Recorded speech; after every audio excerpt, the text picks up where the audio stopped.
Assalamualaikum warahmatullahi wabarakatuh. Selamat pagi anak-anak, apa kabar kalian hari ini? Ya, semoga selalu sehat ya dalam pembelajaran di rumah ini.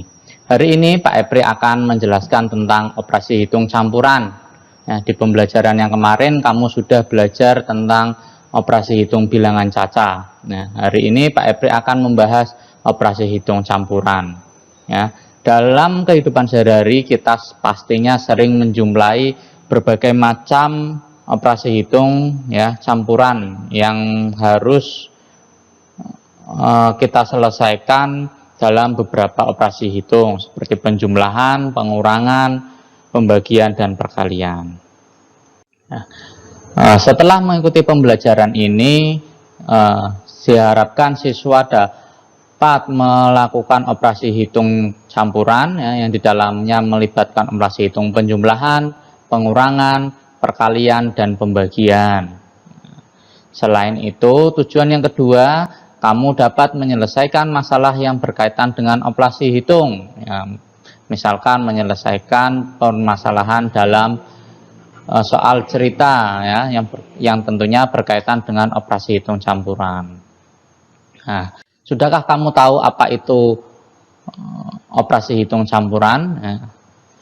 Operasi hitung campuran itu merupakan operasi hitung yang ada di dalam matematika. Nah, di dalamnya ada 4 operasi hitung.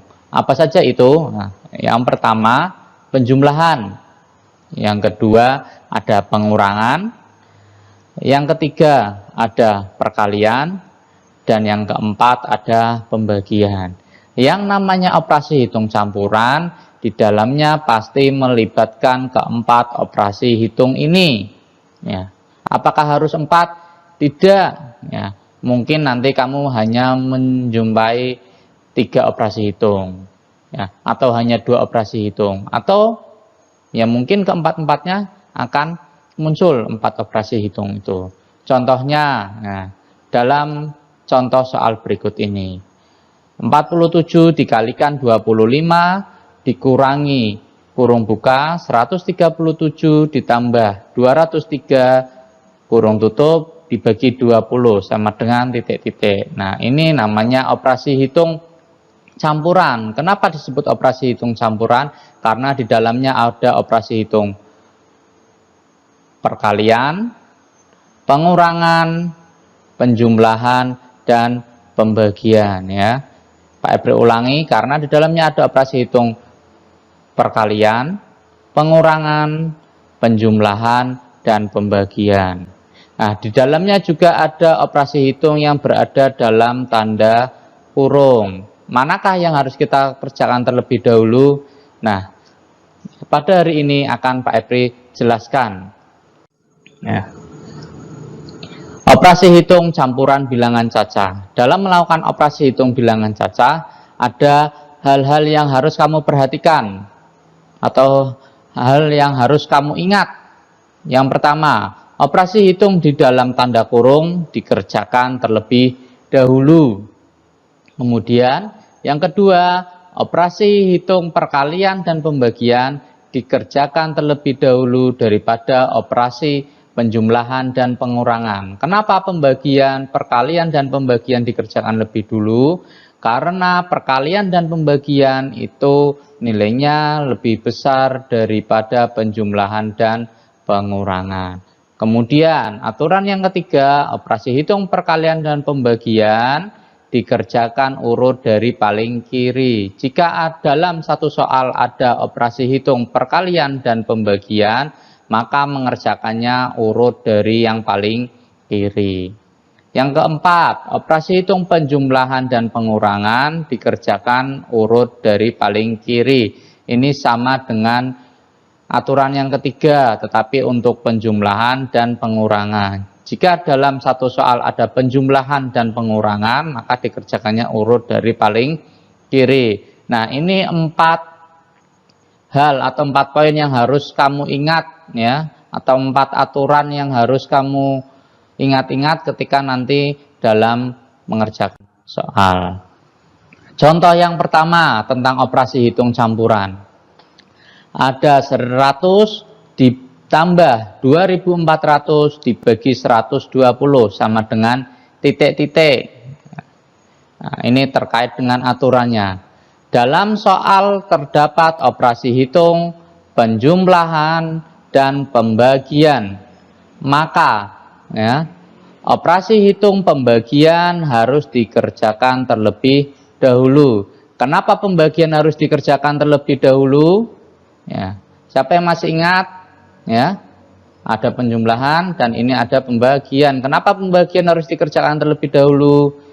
Ya, betul. Karena pembagian itu nilainya, posisinya lebih kuat daripada penjumlahan. Maka kita tuliskan hasil dari ya 2400 dibagi 120, kita tuliskan 100 ya, dituliskan ditambah hasil pembagian dari 240 dibagi 120 ialah 20. Maka 100 ditambah 20 hasilnya menjadi 120.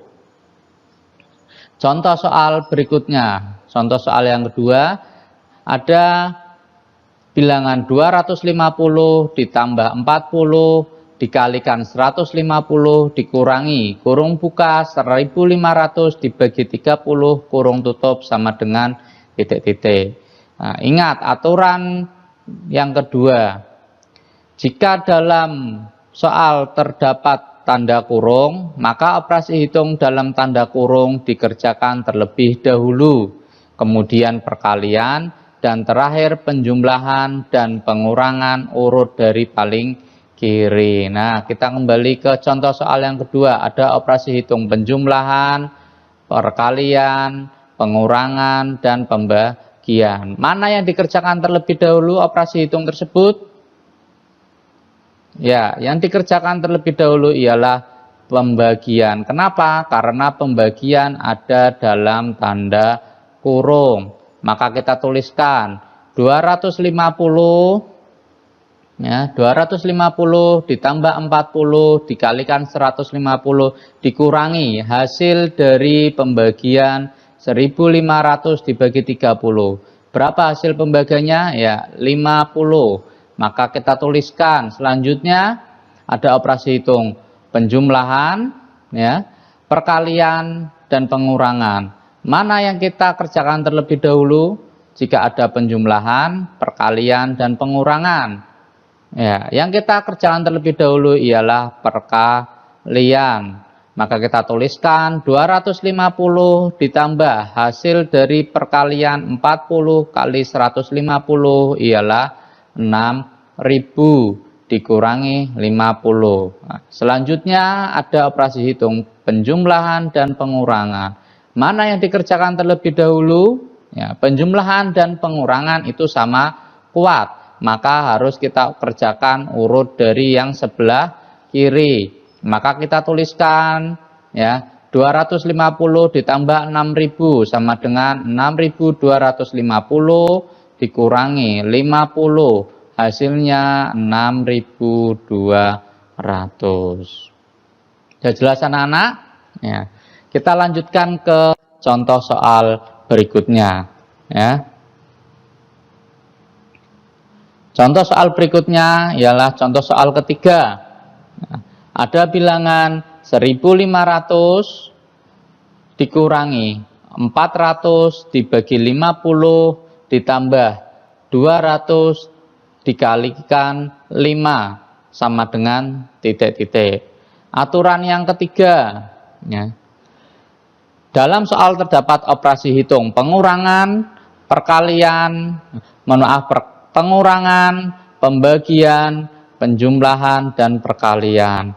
Maka operasi hitung pembagian dan perkalian dikerjakan terlebih dahulu. Ya, maka operasi hitung pembagian dan perkalian dikerjakan terlebih dahulu. Kenapa bisa seperti itu? Karena pembagian dan perkalian itu lebih kuat daripada pengurangan dan penjumlahan. Maka kita tuliskan 1500 dikurangi hasil dari pembagian 400 dibagi 50 sama dengan 8. ditambah hasil dari perkalian 200 dikalikan 5 sama dengan 1000. Maka kita tuliskan ya. Berikutnya 1500 dikurangi 8 menjadi 1492 ditambah 1000. Berapa hasilnya? 2492. Nah, itu contoh soal yang ketiga. Selanjutnya, ya, apakah kamu sudah paham? Nah, jika kamu sudah paham, coba kerjakan latihan soal berikut. Ya, ada 5 soal yang harus kamu kerjakan. Silahkan ditulis soalnya pada buku tulis matematika kalian, kemudian dikerjakan. Ingat, pada saat proses mengerjakan diberi cara mengerjakan seperti pada video yang telah Pak Epri tayangkan tadi. Jika kalian sudah jelas dan sudah paham, ya, maka Pak Epri akhiri. Semoga kamu diberi kemudahan dalam belajar dan sehat selalu. Billahi taufiq wal hidayah. Wassalamualaikum warahmatullahi wabarakatuh.